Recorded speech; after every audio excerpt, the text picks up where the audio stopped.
নমস্কার বন্ধুরা, আরেকটা নতুন ভিডিও নিয়ে আপনাদের সামনে আমি চলে এসেছি। তো আমি এখানে কাঁচা আমের আমসত্ত্ব বানিয়ে দেখাবো। তার জন্য আমি এখানে 4টে গোটা আম নিয়ে নিয়েছি খোসা ছাড়িয়ে। এবার আমগুলোকে আমি ছোট ছোট করে টুকরো করে নেব। তো চলুন আমি দেখাই কিভাবে আমগুলোকে আপনাদের ছোট ছোট করে কেটে দেখাচ্ছি। তো এখানে আমার আমটা ছোট ছোট করে কাটা হয়ে গেছে। তো এইভাবে আমি আমগুলোকে ছোটো করে টুকরো করে নিয়েছি। এবার গ্যাসের উপরে আমি একটু জল গরম বসিয়ে দিয়েছি। তো আমি জলটা গরম হয়ে গেছে, এবার আমগুলো আমি দিয়ে দিচ্ছি। আমটা আমি দিয়ে দিয়েছি জল, এবার আমটা সেদ্ধ হতে থাকবে। এবার তারই মধ্যে একটু নেড়ে চেড়ে এর মধ্যে আমি 2 চামচ নুন দিয়ে দিলাম। তো এখানে 2 চামচ নুন দিলাম। এবার দেখুন আমার আমটা পুরোপুরি সেদ্ধ হয়ে গেছে। যেহেতু আমি এখানে কোনো রকম ফুড কালার ব্যবহার করব না, সেই জন্য আমি আগে থাকতে এখানে ধনেপাতা একটু দিয়ে দিয়েছি মিক্সিতে। এবার আমের এই সেদ্ধ করা আমটা আমি এর মিক্সির মধ্যে দিয়ে পেস্ট করে নিলাম। দেখুন পেস্টটা কি সুন্দর সবুজ রঙের হয়েছে। তো এইভাবে চামচে করে ঘুরিয়ে আমের গ্রেভিটাকে আমি বের করে নেব।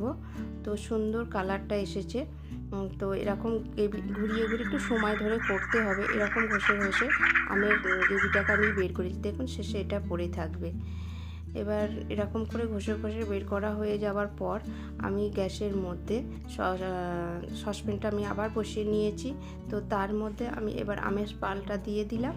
দিয়ে এর মধ্যে আমি স্বাদ মতো চিনি দিয়ে দেবো। যে যেরকম মিষ্টি খান সে সেরকম দেবে। আর এতে একটু মিষ্টি ভাবও বেশি থাকবে না, আর টক ভাবও বেশি থাকবে না, আর সামান্য ঝাল হবে। ঝালটা হবে কি, আমি এর মধ্যে একটু চিলি ফ্লেক্স ব্যবহার করব। তো এখানে আমি একটা থালা নিয়েছি, থালার মধ্যে সর্ষের তেলটা ভাতে করে আমি ভালো করে মাখিয়ে নেব। দুটো থালাকেই আমি ভালো করে এইভাবে তেল দিয়ে মাখিয়ে নিয়ে একটু রোদে রেখে দিয়েছি।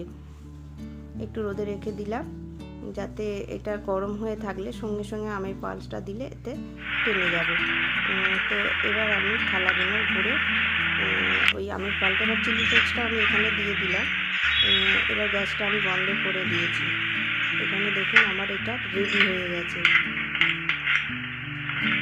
এবার আমি এর মধ্যে এটা ঢেলে দেবো, আমের পালটা ঢেলে দেবো। তো এটাকে থালটাকে আস্তে আস্তে কিছু কোথাও আস্তে খালি ঘুরিয়ে নিলেই হবে। সম্পূর্ণ চাঁদের মতো গোল হয়ে গেছে। এবার এটাকে আমি রোদে 2 দিনের জন্য শুকাতে দিয়ে দেবো। তো চলো আমার এখানে আমসত্ত্বটা সুন্দরভাবে শুকিয়ে গেছে। সুন্দরভাবে 2 দিনের মধ্যে শুকিয়ে গেছে। তো দেখুন আমার আমসত্ত্বটা এইভাবে হয়ে গেছে। আমি তুলা এক হাতে পারিনি বলে আমি এইভাবে কাছ থেকে একটু খুলে দেখাই আপনাদের। দেখুন কি সুন্দর হয়েছে, নরম আর খেতে খুব সুস্বাদু হয়েছে।